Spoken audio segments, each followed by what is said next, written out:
The Joe Rogan Experience. Thanks for coming back, man. I really appreciate it. This is a perfect time to talk to someone like you about our food. We're in a very strange crisis now, and you just keep hearing time and time again in the news how much ranchers and farmers and people are really suffering right now, and how much folks who don't have anything to do with that are now they're being forced to understand the importance of the food supply chain and ranchers and farmers and all the stuff that we've taken for granted for quite a long time now.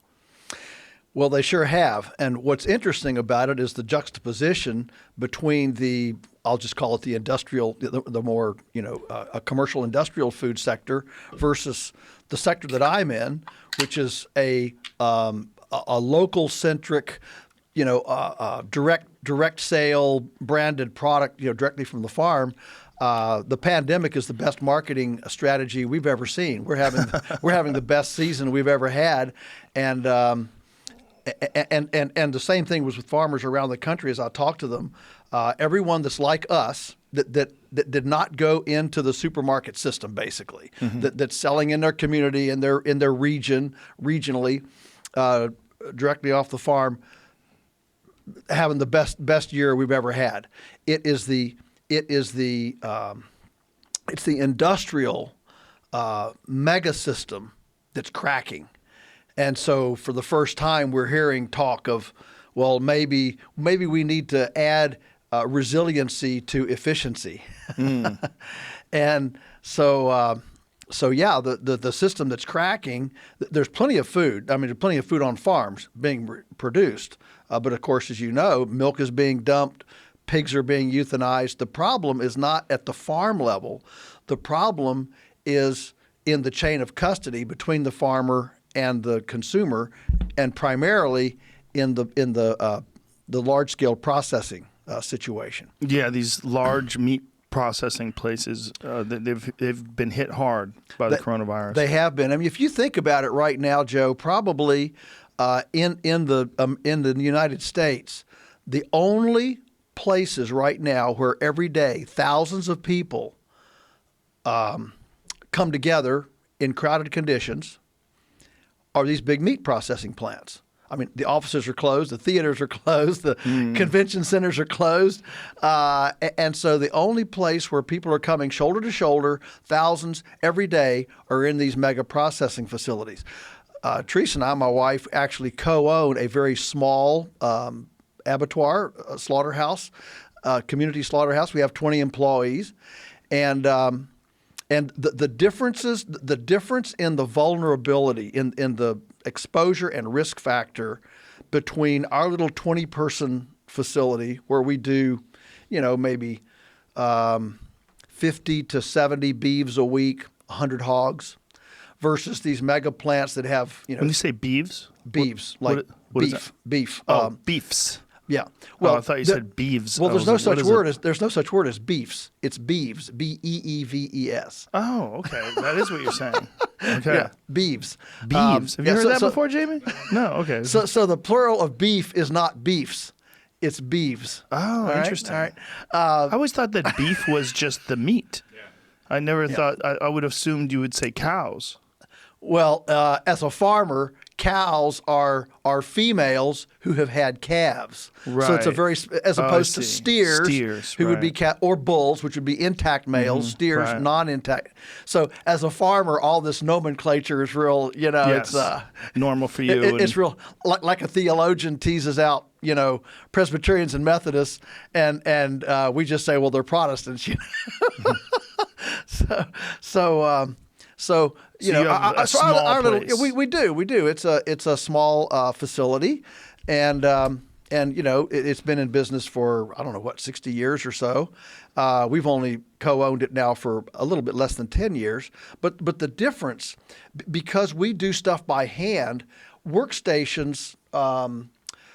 These stainless steel work tables are 6, 7, 8 feet wide, 3 feet to 4 feet deep, and each one is a workstation.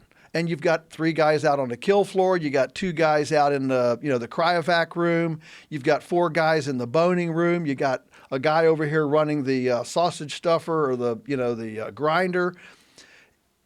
it's inherently small scale, spread out, completely different environment than when you're having 3,000 people in a cool, damp environment from, and I don't want to get into a rabbit trail discussion, but frankly, in these great big plants, most of the workers are generally not Americans. They're coming from other countries looking for the American dream, and so they're living in crowded conditions because they're trying to save every penny to send home to get uncle and aunt and other family members here from Ethiopia, Somalia, wherever it is, and so they're living in a house that we would live 4 in a house. They're living 20, and they're eating poorly. They're in a stressful. They're often separated from their family.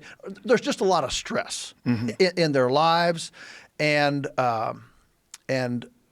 so then you throw these big processing facilities. They're not eating well, and it's just an incubator. I mean, if you wanted to create an incubator for a virus, there wouldn't be a better place. Whereas small facilities are inherently, the workers are spread out. They tend to come from the community. They tend to be career craft people rather than just make this cut, Mac. The average poultry processing plant in our area, they say that every job can be learned in 20 minutes. So whereas at our plant, we cross do. We cut meat a while, and then we go pack a while, and you're on the cut floor, and then you're doing different things. So it's a real different environment, and so these big plants are very vulnerable, and that's why the recalls come from there. The microbials come from there. I mean, an average fast food hamburger has pieces of 600 animals in it. Wow. When you get a hamburger from us, it's one animal, So just the sheer mixing, So for sure, we don't know a lot about this virus. We're learning every day, and you gotta kind of take a grain of salt too. But one of the things we're certainly learning is that there's an advantage. That there is a density factor, a people density factor, like an urban-rural, spreading out. The whole social distancing spreading out thing seems to be a valuable thing.